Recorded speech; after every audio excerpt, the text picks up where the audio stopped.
Bismillahirrahmanirrahim.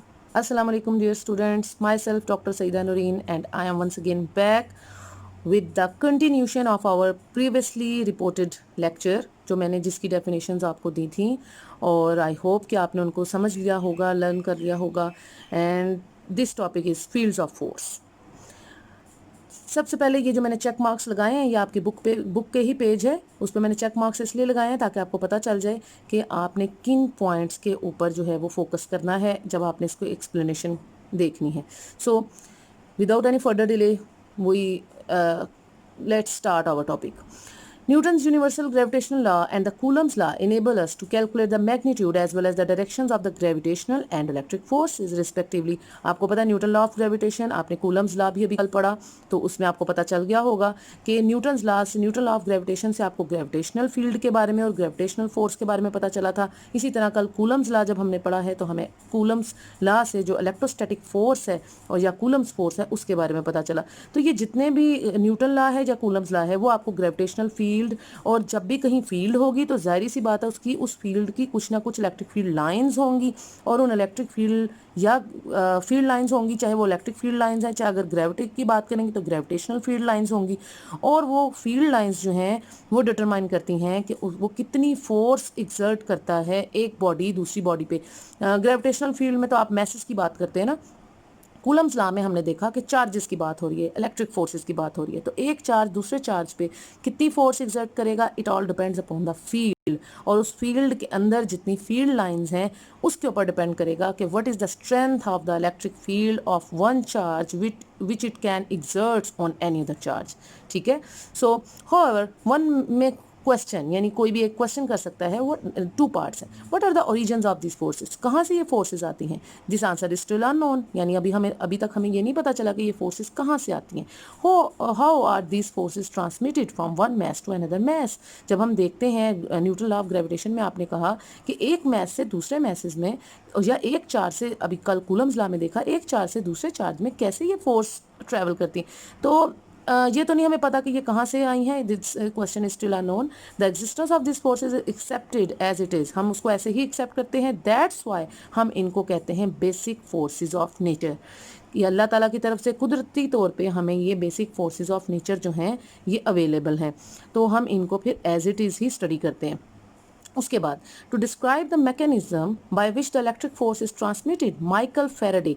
ये आपको मैंने फर्स्ट इंट्रोडक्शन में फेराडे के बारे में और जितने भी एमिनेंट साइंटिस्ट थे, फिजिस्ट थे हमारे हिस्ट्री में, मैंने आपको सबकी डिटेल बताई थी. तो माइकल फेराडे 1791 टू 1867 उसने मैकेनिज्म बताया कि किस तरह से इलेक्ट्रिक फोर्स जो है वो ट्रांसमिट होती है. Introduced the concept of an electric field और वहाँ से इलेक्ट्रिक फील्ड का कंसेप्ट आया. According to his theory it is the intrinsic property किसी चीज़ की क्या कहते हैं, किसी की अंदरूनी चीज़. यानी एक वो चीज़ होती है एक्सट्रिंसिक होती है. एक्सट्रिंसिक का मतलब होता है जो किसी ने प्रोड्यूस की होती है. इंट्रिंसिक का मतलब है जो ऑलरेडी किसी चीज़ में मौजूद होती है. So it is the natural property आप कह सकते हैं. It is the intrinsic property of nature that N electric field exist in the space around an electric charge. कि किसी भी चार्ज के इर्द गिर्द इलेक्ट्रिक फील्ड होती है. This electric field is considered to be a force field that exerts the force on other charges placed in that field. फिर वो क्या करते हैं कि वो जो इलेक्ट्रिक फील्ड है, जब एक चार्ज, ये मैं आपको पिक्चर दिखाती हूँ उससे आपको समझ आएगी. ये देखें, ये एक अकेला पॉजिटिव चार्ज पड़ा हुआ है प्लस क्यू और इसके इर्द गिर्द का जो इलाका है आपको नजर आ रहा होगा. What is this, this is the electric field of this charge. अब ये हमारे लिए एक यूनिट चार्ज है, बड़ा चार्ज है. इसके मुकाबले में हमने एक छोटा सा पॉजिटिव चार्ज एक और लिया है जिसको हम टेस्ट चार्ज कहते हैं. अब इस टेस्ट चार्ज की भी इलेक्ट्रिक, ये नहीं हो सकता कि हम कहें कि सिर्फ यूनिट चार्ज की इलेक्ट्रिक फील्ड है और टेस्ट चार्ज की नहीं है. टेस्ट चार्ज की भी इलेक्ट्रिक फील्ड है but it is so small so it's electric field can not disturb the electric field of the unit charge. तो हमारा मकसद ये है, कल हमने जब कूलम्स लॉ पढ़ा मैंने आपको तब दो बातें बताई थी उसमें. मैंने कहा था कि दो केसेस हो सकते हैं, या तो whether the two charges are similar in size, या तो वो एक जैसे होंगे यानी Q1 should be equal to Q2. तो वो एक जैसी फोर्स एक्सर्ट करते हैं एक दूसरे पर, इक्वल एंड ऑपोजिट, जो कि हमने कल कूलम्स लॉ में स्टडी किया. लेकिन मैंने आपको एक और बात भी कही थी जो मैंने आपको खुद से उस वक्त बताई थी कि ये भी हो सकता है कि एक चार्ज बड़ा हो which is a unit charge और दूसरा चार्ज जो है वो एक छोटा चार्ज हो which is a test charge. So जब ऐसा केस आता है तो सिर्फ हम टेस्ट चार्ज को इसलिए स्मॉल लेते हैं ताकि जितनी फोर्स है वो यूनिट चार्ज लगाए टेस्ट चार्ज पे।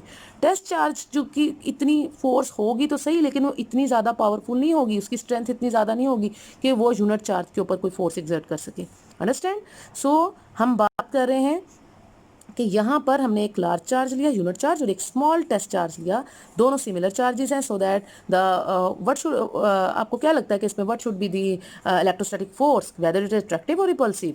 Yes, it is a because they are the similar charges, so this type of the force जो इन दोनों के दरमियान में होगी, this force should be a repulsive force. Yes, repulsive और सिमिलर चार्जेस रिपेल करते हैं ना, ऑपोजिट चार्ज। तो रिपल्सिव फोर्स के नतीजे में यूनिट चार्ज ने इस टेस्ट चार्ज को क्या किया है, रिपेल करा, और इस पर ये जो फोर्स F लगा रहा है, ये जो फोर्स है, जो ये जो टेस्ट चार्ज, ये जो Q नॉट है, Q नॉट का मतलब है ये जो force acting by a unit charge Q on a test charge Q naught, and E, what is E? E is the electric field in the direction of electric field. Positive charge की आपको पता है ना कि outward direction में हमने कहा था इलेक्ट्रिक फील्ड लाइंस होती हैं, तो हम ये बता रहे हैं कि पॉजिटिव चार्ज जब इस दूसरे छोटे पॉजिटिव चार्ज टेस्ट चार्ज के ऊपर जब फोर्स लगाएगा तो उसे आउटवर्ड जो है रिपेल करेगा, और वो जो आउटवर्ड डायरेक्शन है वही डायरेक्शन ऑफ इलेक्ट्रिक फोर्स भी होगी और इलेक्ट्रिक फील्ड भी होगी।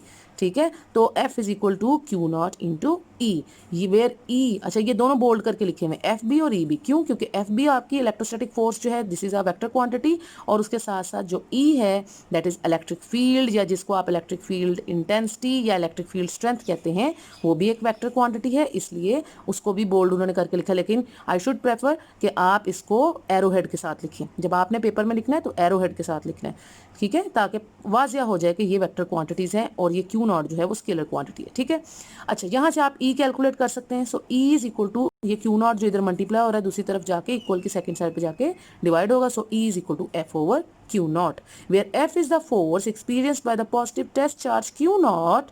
टेस्ट चार्ज को आप क्या कह रहे हैं, Q not, placed at the point. The test charge Q naught has to be very small so that it may not distort the field which it has to measure. यानी उसको मैंने पहले ही बताया कि इतना स्मॉल होना चाहिए कि वो डिस्टॉर्ट यानी ख़राब ना कर सके, यूनिट चार्ज की इलेक्ट्रिक फील्ड को डिस्टर्ब ना कर सके। अब यहाँ यूनिट क्या बनती है, अगर आपको ये यूनिट पे भी आपको मार्क करना चाहिए, ठीक है, I should mark this also कि ये क्या है, तो आपने इसको भी मार्क कर लें कि ये भी इम्पॉर्टेंट पॉइंट है। तो जब आप इसको मार्क करेंगे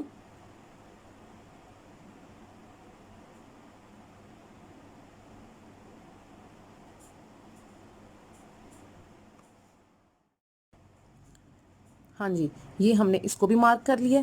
अब जब हमने इसको मार्क कर लिया है तो देखें क्या यूनिट बनती है इसकी इलेक्ट्रिक फील्ड की। Electric field should be force की यूनिट न्यूटन और चार्ज की यूनिट जो होती है वो क्या होती है, ऐसा unit coulomb. Since the electric field intensity is the force per unit charge, electric field intensity किसके बराबर है, force over charge, it is measured in newton पर कूलम। तो इसको आप किस में मेजर करेंगे, न्यूटन पर coulomb in SI units. It is a vector quantity and its direction is the same as that of force. यानी जिस डायरेक्शन में फोर्स लग रही है, मैंने भी आपको बताया, उसी डायरेक्शन में इलेक्ट्रिक फील्ड की भी वही डायरेक्शन होगी। ठीक है जी, अब आप इस वैल्यू को पुट कर सकते हैं। अगर हम इस फॉर्मूले को कंसीडर करें E is equal to F over Q naught, तो F की कौन सी वाली वैल्यू यूज करेंगे, कूलम्स फोर्स। वो जो कूलम्स फोर्स का टॉपिक मैंने आपको कल पढ़ाया था, you can see the equation number in your book. You can see this equation number not the 12.6, simple equation हम लेते हैं विदाउट एनी जो आपने लिया था जब कोई भी मीडियम नहीं था, ये वाली क्वेश्चन नंबर 12.3। तो ये वाली एफ की वैल्यू जब हम यूज़ करेंगे कि F is equal to 1/4 pi epsilon naught Q1 Q2 over R square which is a Coulomb's force, तो आप इस वैल्यू को अपनी इलेक्ट्रिक फील्ड की इक्वेशन नंबर 12.7 में पुट कर सकते हैं। और जब आप इसमें पुट करेंगे F की वैल्यू कूलम्स फोर्स की, तो you can get this value, F is equal to 1/4 pi epsilon not.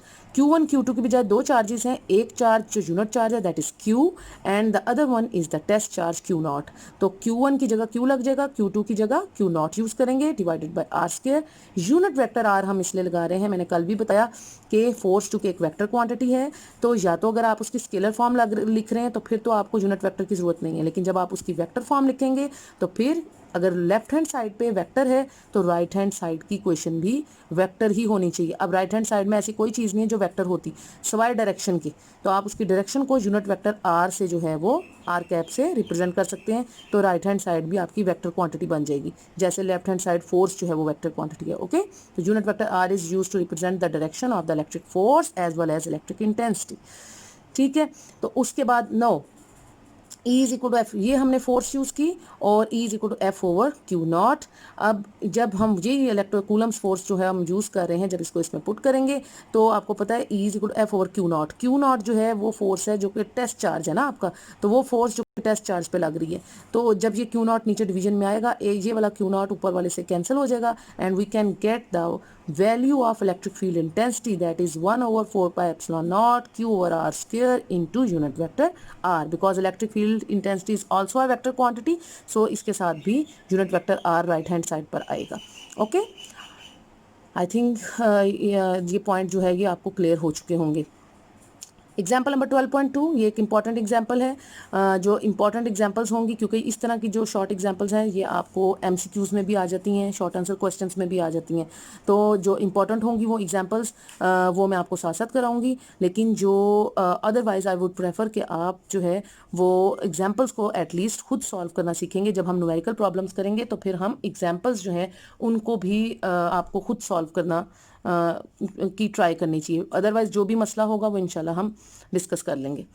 अच्छा जी, तो एग्जांपल नंबर 12.2 क्या है? 2 पॉइंट चार्जेस, एक पॉइंट चार्ज है Q1, वो इक्वल है 16.0 microcoulomb, and the other charge Q2 which is equal to 4.0 microcoulomb are separated by distance. ये दोनों को दिखाया हुआ है, एक Q1 है और एक Q2 है, उन दोनों के दरमियान में जो डिस्टेंस है वो 3 मीटर का उन्होंने रखा हुआ है। As shown in the figure, find the spot on the line joining the two charges where the electric field is 0। तो हमने एक पॉइंट लेना है इन दोनों चार्जेस के बीच में, हमने P ले लिया, कहीं पे भी ले लें आप, ठीक है, उन्होंने इधर लिया, आप सेंटर में, जहां मत, तो एक पॉइंट आप ले लें दोनों चार्जेस के दरमियान में, और उस पॉइंट का जो डिस्टेंस है वो आपने कैलकुलेट, D जो है उसको आपने कैलकुलेट करना है। तो find the spot on the line joining the two charges where the electric field, और ऐसा पॉइंट हमने सर्च करना है, वो डिस्टेंस निकालना है जहां पर इलेक्ट्रिक फील्ड जो है वो 0 हो जाए। तो अब सबसे पहले हमें इलेक्ट्रिक फील्ड का फॉर्मूला तो आता ही है। अब दोनों चार्जेस आपको कैसे लग रहे हैं? दोनों सेम लग रहे हैं, इसका मतलब है Q1 जो फोर्स एक्सर्ट कर रहा है इलेक्ट्रिक फोर्स ऑन Q2, तो Q2 भी equal and opposite electric force exert करेगा, equal and opposite on Q1, क्योंकि सिमिलर चार्जेस हैं, तो सिमिलर चार्जेस एक दूसरे को कौन सी फोर्स लगाएंगे? Repulsive force. Q1 Q2 को रिपेल करेगा और Q2 Q1 को रिपेल करेगा, और दोनों की फोर्सेस की डायरेक्शन भी इन द ऑपोजिट डायरेक्शन होगी, और साथ ही उनकी इलेक्ट्रिक फील्ड भी ऑपोजिट डायरेक्शन में होगी। तो फिर लेकिन मैग्नीट्यूड तो सेम होंगे, चूंकि उनके मैग्नीट्यूड सेम होंगे, equal in magnitudes but opposite in direction, तो E1 should be equal to E2। ये हमने सिर्फ मैग्नीट्यूड लिया, वेक्टर फॉर्म नहीं ली।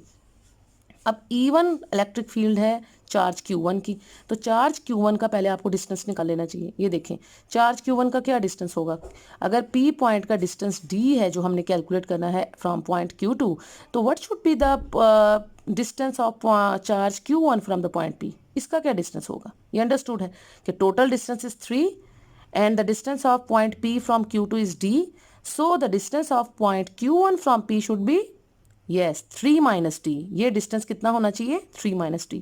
तो फिर अब हम जब इस फॉर्मूले में यूज करेंगे कि E1 is equal to E2, तो E1 की जगह 1 over 4 pi epsilon naught Q1 over इसका डिस्टेंस कितना आया है अभी जो आपने निकाला है Q1 का डिस्टेंस, Q1 का डिस्टेंस आया है 3 minus D, जबकि Q2 का डिस्टेंस आपने क्या कंसीडर किया हुआ है? D। ठीक है, तो जब इसके नीचे करेंगे कि 1 over 4 pi epsilon naught Q1 over R square, R इसका जो डिस्टेंस है वो है 3 minus D, उसका whole square is equal to 1 over 4 pi epsilon naught Q2 over उसका डिस्टेंस क्या था, उसका R क्या था? D। सो वहाँ पे D स्क्वायर आ जाएगा। अब आप इसकी क्रॉस मल्टीप्लिकेशन करें और उसके बाद ये आ जाएगी फॉर्म। आपको पता है जब ये फॉर्म आती है मैथ्स में तो हम क्या करते हैं? फैक्टराइजेशन करते हैं। फैक्टराइजेशन से हमारे पास 2 रिजल्ट्स आए हैं। अब वो 2 रिजल्ट्स जो D के आए हैं आई होप कि आप सबको फैक्टराइजेशन आती होगी। तो जो दो रिजल्ट्स आपके पास आए हैं, डी इज इक्वल टू एक +1 मीटर आएगा और दूसरा आएगा -3 metre. Minus can not be the answer for the distance because distance is the scalar quantity, और जैसे टाइम एक स्केलर क्वांटिटी है, टाइम कभी नेगेटिव नहीं हो सकता, इसी तरीके से डिस्टेंस जो है या लेंथ कभी नेगेटिव नहीं हो सकती। इसी तरह से फासला जो डिस्टेंस है वो भी नेगेटिव में मेजर नहीं करते। नेगेटिव साइन उन क्वांटिटीज के लेते हैं जो वेक्टर क्वांटिटीज हो, जिनमें डायरेक्शन आती हो। So this can not be the answer. So what should be the answer? Distance should be equal to 1 metre. 1 metre वो फासला है जिसके ऊपर इलेक्ट्रिक फील्ड जो है वो 0 हो जाएगी, क्योंकि आपने वो फासला निकालना था जिस पर इलेक्ट्रिक फील्ड 0 हो। तो इसका मतलब है कि ये जो डिस्टेंस डी है that should be equal to 1 metre, जिस पर दोनों चार्जेस की वजह से जो इलेक्ट्रिक फील्ड लग रही है वो कैंसिल आउट हो जाएगी और 0 हो जाएगी। ठीक है जी, आई होप आपने इसको समझ लिया होगा। फिर भी कोई मसला हो तो मुझे अपने कमेंट्स में बताएं। अच्छा जी, साथ ही हम ये जो टॉपिक नंबर 12.3 है इलेक्ट्रिक फील्ड लाइंस का, चूंकि ये भी मैंने आपको पहले पढ़ा दिया है, डेफिनेशन डिफाइन इसका सारा कर दिया, हमने सिर्फ इसको जस्ट एक गो थ्रू करना है, एक्सप्लेन मैं आपको करना चाहती हूँ, वो आप देख लें। ये फर्स्ट पैराग्राफ देखें इसमें कि what are electric field lines? A visual representation of the electric field can be obtained in the terms of electric field lines, an idea proposed by Michael Faraday. Michael Faraday ने इसका idea दिया, मैंने अभी पीछे भी बताया आपको। Electric field lines can be thought of a map, यानी एक नक्शे की तरह होता है, that provides the information about the direction and the strength of the electric field at various places.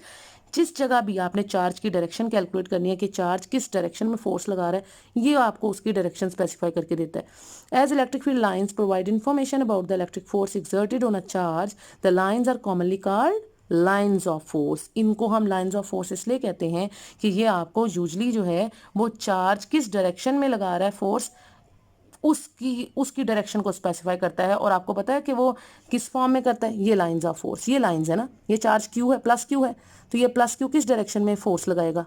Outward, always outward, क्योंकि पॉजिटिव चार्ज की वजह से इलेक्ट्रिक फील्ड लाइंस हमेशा आउटवर्ड है, तो ये लाइंस ऑफ फोर्स कहलाएंगी। इसी तरीके से ये चार्ज माइनस क्यू है, तो माइनस क्यू की वजह से जो हमेशा इलेक्ट्रिक फील्ड लाइंस हैं वो किस तरफ होती हैं? इनवर्ड। तो ये किस तरफ फोर्स लगा रहा है?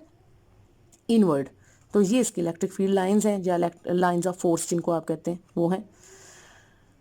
उसके बाद अनदर इंपॉर्टेंट थिंग जो आपने इसमें देखनी है वो ये है कि the electric field lines map also provides information. किसके बारे में इंफॉर्मेशन देता है? About the strength of the electric field. ये भी मैंने आपको लास्ट टॉपिक में, लास्ट लेक्चर में बताया था। स्ट्रेंथ, कुव्वत, ताकत, एक इलेक्ट्रिक फील्ड, एक चार्ज जो है वो कितना बड़ा है, कितना पावरफुल है, उसका कैसे पता चलेगा? उसका पता चलता है उसकी इलेक्ट्रिक फील्ड स्ट्रेंथ से।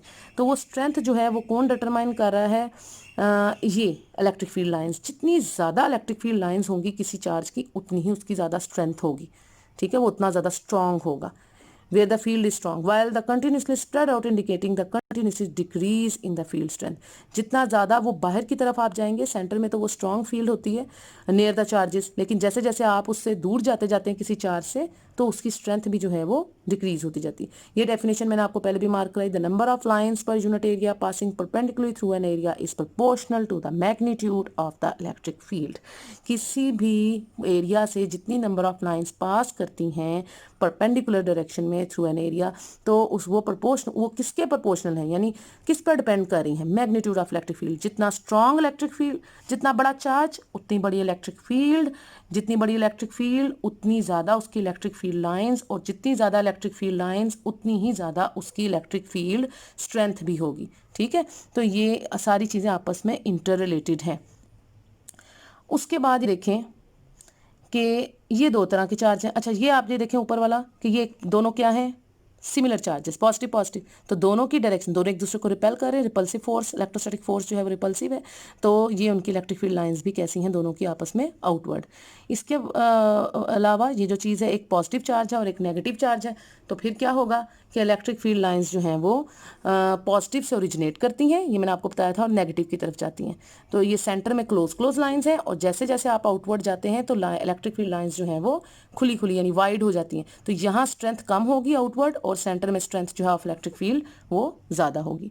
इसी तरह अगर आप टू अपोजिटली चार्ज प्लेट्स ले लें, एक पॉजिटिव चार्ज प्लेट है और एक नेगेटिव चार्ज प्लेट है, तो भी यही सिचुएशन होगी कि पॉजिटिव से ओरिजिनेट करेगी इलेक्ट्रिक फील्ड लाइंस और नेगेटिव की तरफ, सेंटर में क्लोज लाइंस और साइड्स पर एजेस पर जो है वो ओपन लाइंस होती जाएंगी, जिससे जहां उसकी स्ट्रेंथ, इसका मतलब है कम होती जाती है, सेंटर में स्ट्रांग होती है स्ट्रेंथ और साइड्स पर जो है वो कम होती जाती है। These are the 5 important points to summarise the properties of electric field lines.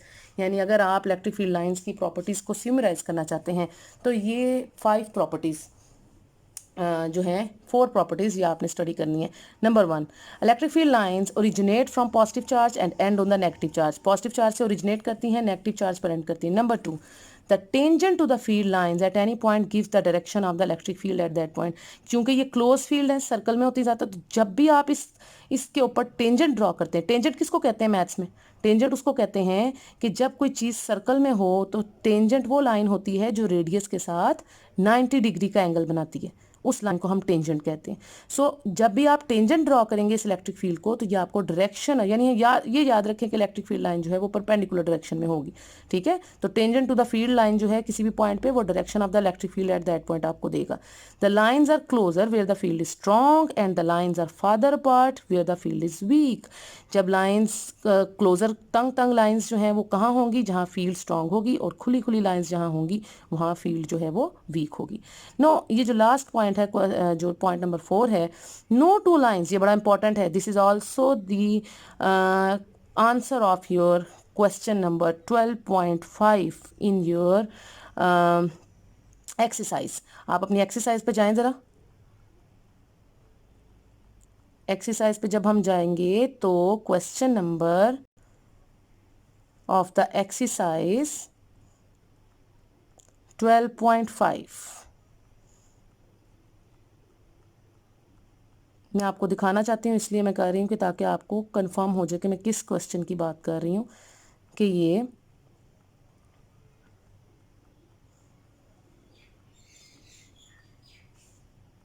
ठीक है जी, ये है 12.5 आपका question number. Electric lines of force never cross, why? This is the question of your exercise कि इलेक्ट्रिक लाइंस ऑफ फोर्स कभी cross नहीं होती, क्यों? इसका आंसर, ये जो पॉइंट नंबर 4 मैंने आपको बताया है, ये उसका आंसर है, ठीक है। पॉइंट नंबर 4 जो मैंने आपको बताया है अभी, क्या है जी? इलेक्ट्रिक फील्ड लाइंस की प्रॉपर्टी में ये आपने मार्क कर लेना उस क्वेश्चन का आंसर कि why the electric field lines, क्योंकि ये परपेंडिकुलर लाइंस, ये जो है परपेंडिकुलर डायरेक्शन में होती हैं और पैरेलल लाइंस होती हैं, इक्वली स्पेस्ड होती हैं, और पैरेलल लाइंस कभी भी एक दूसरे को क्रॉस नहीं करती। दैट्स वाई जो है ये, so you can see this point. No two lines cross each other. This is because E has only one direction at any given point. If the lines cross, E could have more than one direction. ये याद रखें, ये parallel lines हैं। Parallel lines हमेशा ऐसी होती हैं जो कभी भी एक दूसरे के साथ तो चलती हैं लेकिन एक दूसरे को क्रॉस नहीं कर सकती हैं। ये पैरेलल लाइंस लेकिन किसी भी एरिया के ऊपर जब फॉल करती हैं तो परपेंडिकुलर डायरेक्शन में फॉल करती हैं, ठीक है। सो ये कभी भी, ये उसका आंसर है question number 12.5 of your exercise short answer questions. Okay, that's all for today. इंशाल्लाह मुझे उम्मीद है कि आपको समझ आई होगी। हम इसकी कल एप्लीकेशंस भी देखेंगे कूलम्स लॉ की, और उसको भी फर्दर स्टडी करेंगे। आज तक के लिए इतना काफ़ी है। आप इसको लर्न करें, समझें, अंडरस्टैंड करें। कोई मसला हो तो आप मुझे कमेंट करें, और मेरे चैनल को सब्सक्राइब करें, बेल बटन का आइकन भी प्रेस करें ताकि आपको फ्यूचर नोटिफिकेशंस जब भी मैं लेक्चर अपलोड करूँ तो आपको मिलते रहें, ठीक है। That's all for today. Take care, अपना बहुत ख्याल रखें, दुआओं में याद रखें। अल्लाह हाफिज़।